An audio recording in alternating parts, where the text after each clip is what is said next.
Hey everybody, welcome back to BobkeTV. If you're a first-time viewer, welcome to my video channel all about cycling, a little tiny bit about wine once in a while, and a wild variety of every other thing. Welcome everybody. Disc brakes in the news since Paris-Roubaix.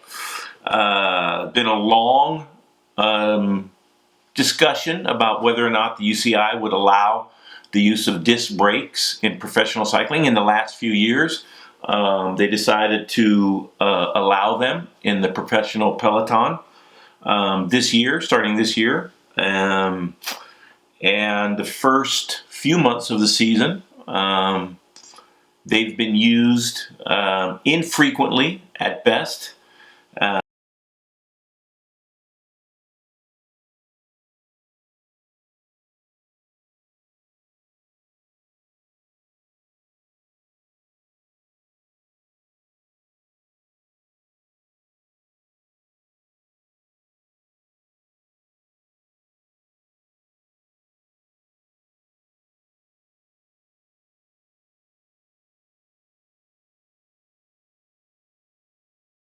Very considered and impassioned letter, an open letter to all of the stakeholders, shareholders in cycling, including the fans. And it's good reading, so I would suggest you look up Fran Ventoso's letter about the incident in Paris-Roubaix involving contact with his lower leg and one of the disc brakes.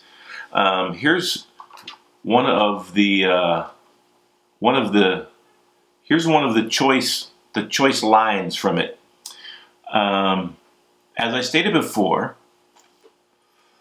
it is that disc brakes in its actual concept are giant knives,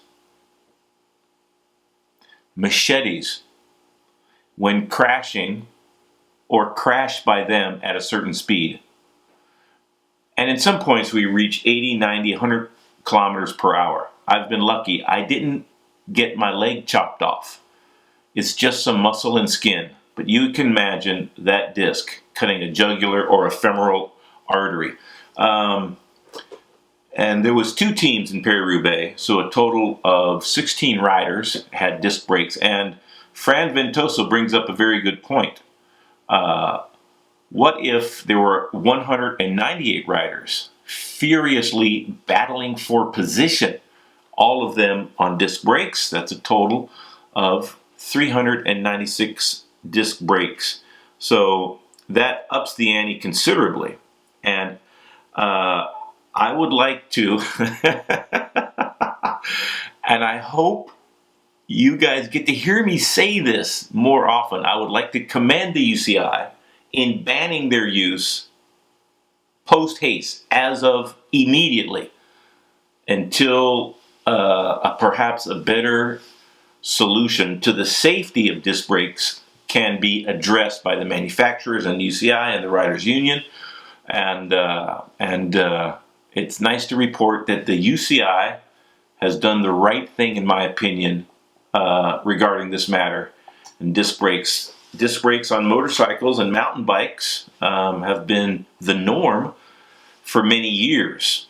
So it just, mountain bike racing a little bit different. You don't have the peloton, 198 riders generally. That does not make them safe if you happen to I don't even want, after seeing the video, seeing the photos of Fran Ventoso's wounds, I don't want to consider what it would be like to come in contact with them, whether they're smoking hot after being used, or whether they're still giant knives spinning through the air towards people's extremities.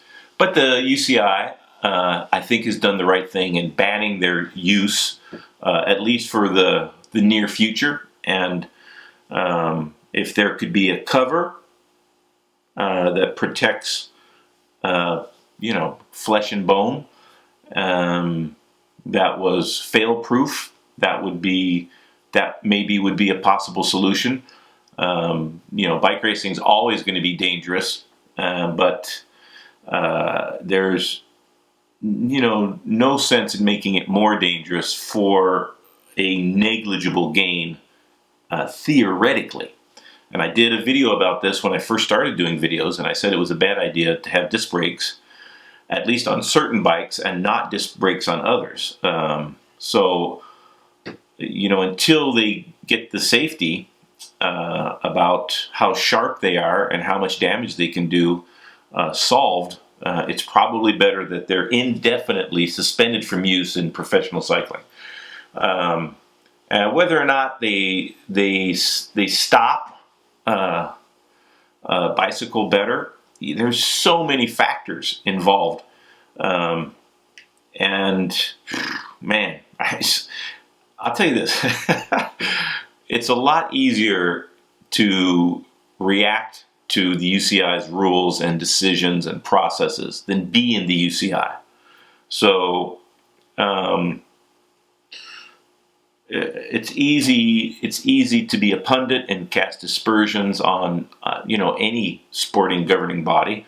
So I hopefully can give credit where credit is due, and in this case I think the UCI has done the right thing. So tip of the cap to the UCI on the disc brake issue.